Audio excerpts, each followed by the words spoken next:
اعوذ باللہ من الشیطان الرجیم، بسم اللہ الرحمن الرحیم۔ السلام علیکم ورحمۃ اللہ وبرکاتہ۔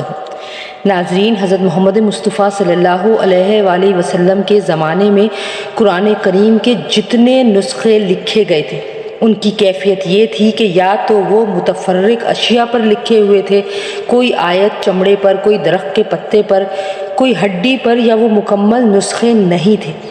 کسی صحابی رضی اللہ تعالیٰ عنہ کے پاس ایک صورت لکھی ہوئی ہوتی یا کسی کے پاس کچھ اور صورت لکھی ہوتی، کسی کے پاس 5-10 صورتیں اور کسی کے پاس صرف چند آیات، اور بعض صحابہ رضی اللہ تعالیٰ عنہ کے پاس آیات کے ساتھ تفسیری جملے بھی لکھے ہوئے تھے۔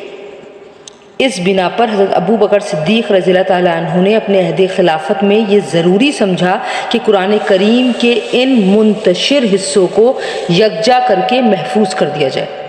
انہوں نے یہ کارنامہ جن محرکات کے تحت اور جس طرح انجام دیا، اس کی تفسیر حضرت زید بن ثابت رضی اللہ تعالیٰ عنہ نے یہ بیان فرمائی ہے کہ جنگ یمامہ کے فوراً بعد حضرت ابو بکر صدیق رضی اللہ تعالیٰ عنہ نے ایک روز مجھے پیغام بھیج کر بلوایا۔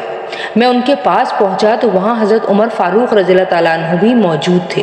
حضرت ابو بکر صدیق رضی اللہ تعالیٰ عنہ نے مجھ سے فرمایا کہ عمر نے ابھی آ کر مجھ سے یہ بات کہی ہے کہ جنگ یمامہ میں قرآن کریم کے حفاظ کی ایک بڑی جماعت شہید ہو گئی ہے، اور اگر مختلف مقامات پر قرآن کریم کے حافظ اسی طرح شہید ہوتے رہے تو مجھے اندیشہ ہے کہ کہیں قرآن کریم کا ایک بڑا حصہ ناپید نہ ہو جائے۔ لہٰذا میری رائے یہ ہے کہ آپ اپنے حکم سے قرآن کریم کو جمع کروانے کا کام شروع کر دیں۔ میں نے عمر سے کہا کہ جو کام پیارے نبی حضرت محمد مصطفیٰ صلی اللہ علیہ وآلہ وسلم نے نہیں کیا وہ ہم کیسے کریں؟ حضرت عمر رضی اللہ تعالیٰ عنہ نے جواب دیا کہ اللہ کی قسم یہ کام بہتر ہی بہتر ہے۔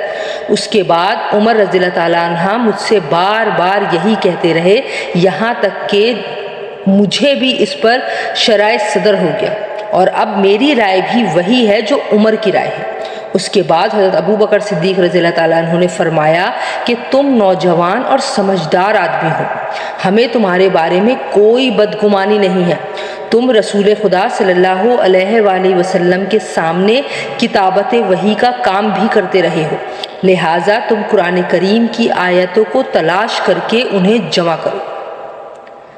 حضرت زید بن ثابت رضی اللہ تعالیٰ عنہ فرماتے ہیں کہ اللہ کی قسم اگر یہ حضرات مجھے کوئی پہاڑ ڈھونے کا حکم دیتے تو مجھ پر اس کا اتنا بوجھ نہ ہوتا جتنا جمع قرآن کے کام کا ہوا۔